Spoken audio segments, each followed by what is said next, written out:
अति सहज उपाय आउ कम समय केमिति एहीपरि चिकेन रेसिपी करेंगे आसन देखिया।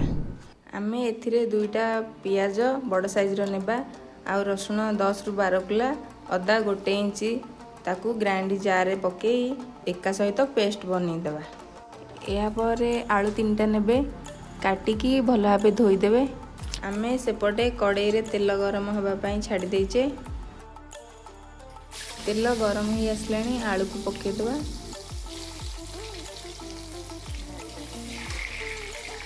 आलू ब्राउन कलर हैला जाए ताकू भल भाव भाजिया। आलू एबे ब्राउन कलर हो गलानी ताकू प्लेट को बाहर करदवा।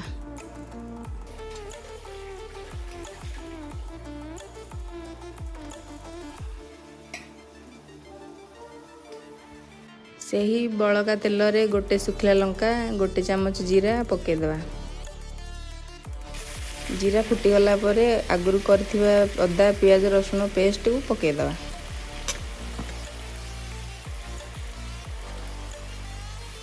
अदा रसुण पेस्ट को भल भाव घांटी दबा।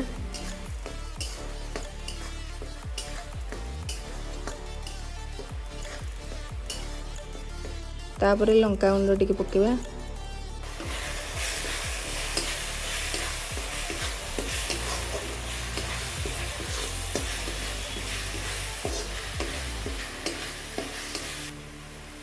तापरे हलदी गुंड 1.5 चामच पकेबा। हलदी गुंड पके सारा पर ताकू भल भाव घांटी दबा। तापरे चिकेन मसला पकेबा।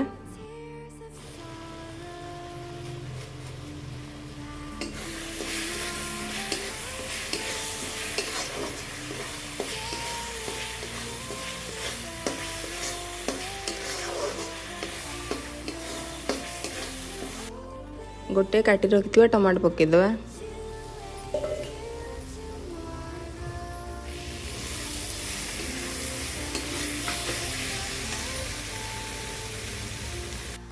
तापरे स्वाद अनुसार लुण पकेबा। तापरे मसला को भल भाव घांटी दबा।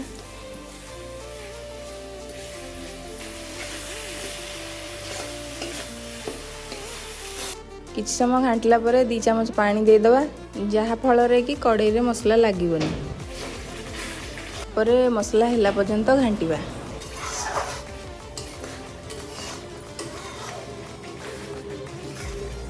देखि पारथिबे एबे मसला हे गलानी। आगुरु धोई रखिथिबा चिकेन को एबे पकेबा।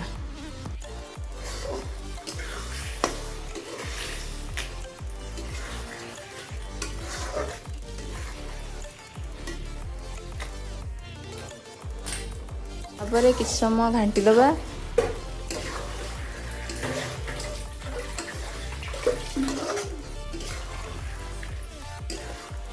चिकेन को किछ समय घांटिला परे पूर्वरु रखिथिबा आलू को पकेदवा।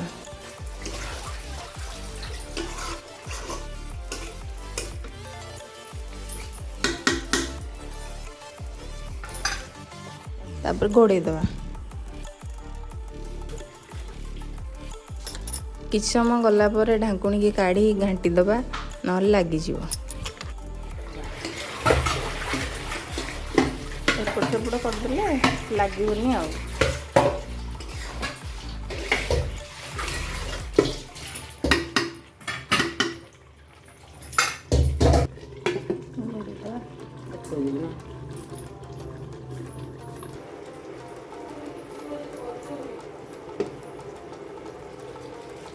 एबे देखि पारथिबे चिकेन हमर हे गलानी। देखन केन पानी छाड़ी आसलानी। घांटी दबा टिके चिकेन को।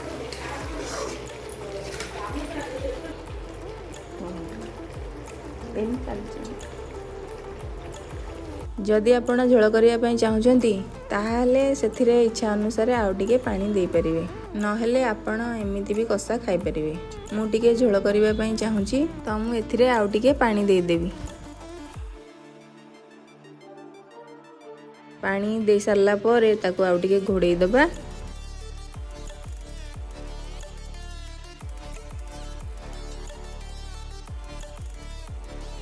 किछ समय गला परे आपण देखि पारुथिबे हमर गरम गरम चिकेन झोल रेडी।